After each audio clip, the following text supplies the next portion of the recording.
बहुत बहुत धन्यवाद भाई सत्येंद्र जी। अब तो बैठिए, अब तो हमारा नंबर है, अब तो बैठिए। औरों को तो आपने गुमराह कर दिया खड़े रह के। अब तो बैठिए, तो अब तो जब बैठेगा नहीं तब तक बात ही नहीं होगी। रखो रखो, ले लेंगे। बैठो भाई, ऊपर भी बैठो। ये मंच है, इसकी गरिमा बनाओ। पहले बैठिए, बिठाओ बिठाओ बिठाओ, बोल के बैठो। बैठो, जब तक आप बैठोगे बात नहीं होगी।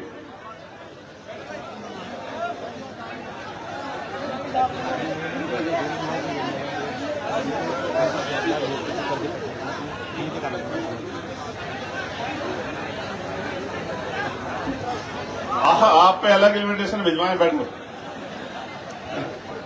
बैठो, ये बैठ जाओ, बैठो। आप ही की तो गलती है कि आप पहले कुर्सी पर नहीं बैठे, तभी तो यहाँ खड़े होना पड़ रहा है। बैठो, मीडिया को छोड़ के कोई नहीं खड़ा होना चाहिए। आप भी ऐसा, ये देखो माए बहने बैठी, इनसे सीखो। कब से बैठे, हिल थोड़े रही है अपनी जगह। देखो तुम में इनमें कितना फर्क है। बैठो, तभी बात होगी। हम इसलिए नहीं बिठा रहे हैं तुम्हें कि कोई गोली चला देगा तुम्हारे बीच से, डर से नहीं बिठा रहे हैं। इसलिए बिठा रहे हैं कि जब तुम बात सुनोगे तुम्हारा ध्यान हमारी तरफ होना चाहिए। अगर आप बैठोगे नहीं तो बात ही नहीं बनेगी। फिर लोग ये कहेंगे, मीडिया के लोग लिख देंगे, वैसे भी मीडिया हमारा है नहीं, कि वो तो तमाशबीन लोग आए थे, तमाशा देख के चले गए। जब तक आप मेरी बात पे खड़े नहीं होंगे, लोग कैसे पता लगेगा कि तुम मेरे सिपाही हो? समझ रहे हो? जब तक सेनापति की एक आवाज पे सेना काम ना करे, तब तक कैसी सेना? समझ रहे हो? इसलिए एक पत्रकार मत बनो, ये इनका काम है। तुम्हें और काम मिलना है अभी। तुम बैठो, जो टी शर्ट पहने खड़े बैठो ना। ये पत्रकार भाइयों काम मत करो ना, ये इनका काम है, इनको करने दो। जिसका काम है उसी को साझता है। बहुत बहुत धन्यवाद। क्योंकि बहुत लंबा समय हो गया, मैं ज्यादा समय नहीं लूंगा आपसे, लेकिन बहुत जरूरी बात करनी। और मेरा विश्वास है कि इस बार आप मुझे दोबारा ये कहने का मौका नहीं देंगे दोनों तरफ कि बैठ जाओ। और बहादुर साथियों से कहूंगा, तुम्हारे बीच में अगर कोई अनुशासन तोड़े तो अपने दम दिखा के खींच के बिठा देना। आता है ना बिठाना? हाँ हाँ, मैं जानता हूं, मैं तुम्हारे बल को जानता हूं। समय समय पे भारत की धरती पे जन्मे सभी संतों, गुरुओं, महापुरुषों को नमन करता हूं। करुणा के सागर तथागत गौतम बुद्ध, संत शिरोमणि सदगुरु रविदास जी महाराज, भगवान वाल्मीकि महाराज, गुरु नानक देव, संत कबीर, सम्राट मीर भोज जी को भी नमन करता हूं। गुरु घासीदास, नारायणा गुरु, संत गाड़गे जी महाराज, साहू जी महाराज, राजवीर रामास्वामी नायकर, प्यारेलाल यादव, बाबू जगदेव प्रसाद कुशवाहा, जन्ना कपूरी ठाकुर, डॉक्टर बाबा साहब अम्बेडकर, मां सावित्रीबाई फूले, मां अवंतिकाबाई लोधी, मां झलकारी बाई, मां अहिल्याबाई होलकर, मान्यवर दीना बाना वाल्मीकि साहब और मेरे गुरु, मेरे आदर्श मान्यवर काशीराम साहब को नमन करता हूं। और वो शहीद जिन्होंने अपने जीवन को बलिदान किया देश की आजादी के लिए, शहीद आजम सरदार भगत सिंह, सरदार उधम सिंह, सरदार करतार सिंह सराभा, क्रांति के नायक कोटवाल सिंह, विजय सिंह पथिक जी को भी नमन करता हूं।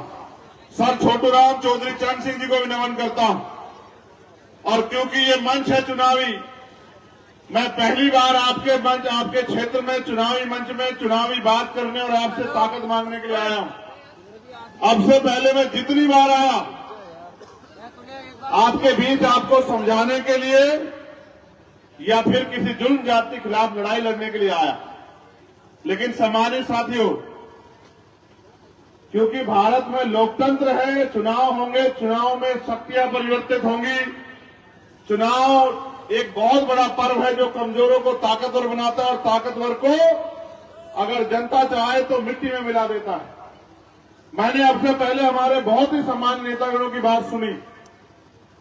यहां हमारे जिले में आज हम मेहगांव की सभा में हैं, लेकिन इस जिले में हमारे 5 प्रत्याशी, इस मेहगांव पे भूपेंद्र कराड़ा जी, भिंड में बाबूराम जामोर जी, हमारी छोटी बहन, आगे आ जाओ 5, अनीता नागर जी,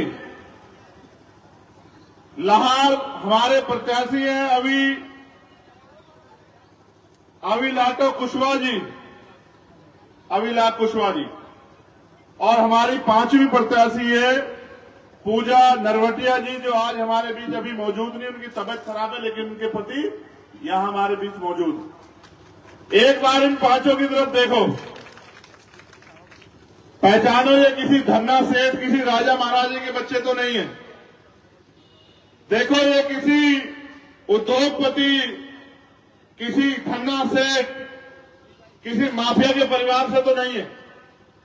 और अगर देख लिया तो फिर मैं अपनी बात की शुरुआत करूंगा। देख लिया आपने इनको? चलो बैठ जाओ, बैठ जाओ। 14 अगस्त 1947 भारत अंग्रेजों के अधीन था। हमारे क्रांतिकारियों, आंदोलनकारियों के संघर्ष की बदौलत 15 अगस्त 1947 को हम लोग आजाद हुए। लेकिन ऐसी आजादी के बाद भी कई बार यहां आई, जब मैं अपनी बात रखूंगा आपको समझाऊंगा। 14 अगस्त को जिसकी जेब में जो पैसा था, जो जिसके पास जो जमीन थी, जिसके पास जो उद्योग था, जिसके पास जो शिक्षा थी, जिसके पास जो व्यवसाय था, 15 अगस्त को आजादी के बाद भी उसमें कोई बड़ा परिवर्तन नहीं। सत्ता अंग्रेजों से ट्रांसफर होके और यहां जो उस समय के नेता आगे बढ़ रहे थे, उनके हाथ में चली आई। 16 अगस्त को, 17 अगस्त को, 18 अगस्त को, 19 अगस्त को आपकी हालात वही थी जो 14 अगस्त को थी। बस एक नाम आजादी आपके साथ जुड़ गया था कि आप अंग्रेजों से आजाद हो गए। भारत के कमजोर किसान, नौजवान, मजदूर और देश की तमाम महिलाओं को अगर भारत में वास्तविक आजादी मिली तो वो मिली 26 जनवरी 1950 को, जब डॉक्टर बाबा साहब अम्बेडकर का लिखा संविधान इस देश में लागू हुआ। वो संविधान ये कहता है कि देश के हर एक नागरिक को बराबरी का अधिकार है, स्वाभिमान सम्मान से जीने का अधिकार है, पढ़ने का, आगे बढ़ने का और तरक्की करने का अधिकार है। और इस देश के राजशाही में ऐसा नहीं था। जब हम लोगों के अधीन थे, जब अंग्रेजों से पहले हम मुगलों के अधीन थे, मुगलों से पहले हुन, शक, यवन और तमाम लोगों के हम लोग अधीन थे, राजशाही थी, तो राजा का जैसा आदेश आया था हम लोगों को मानना पड़ता था। राजा के दूत आके जो कह देते थे उसके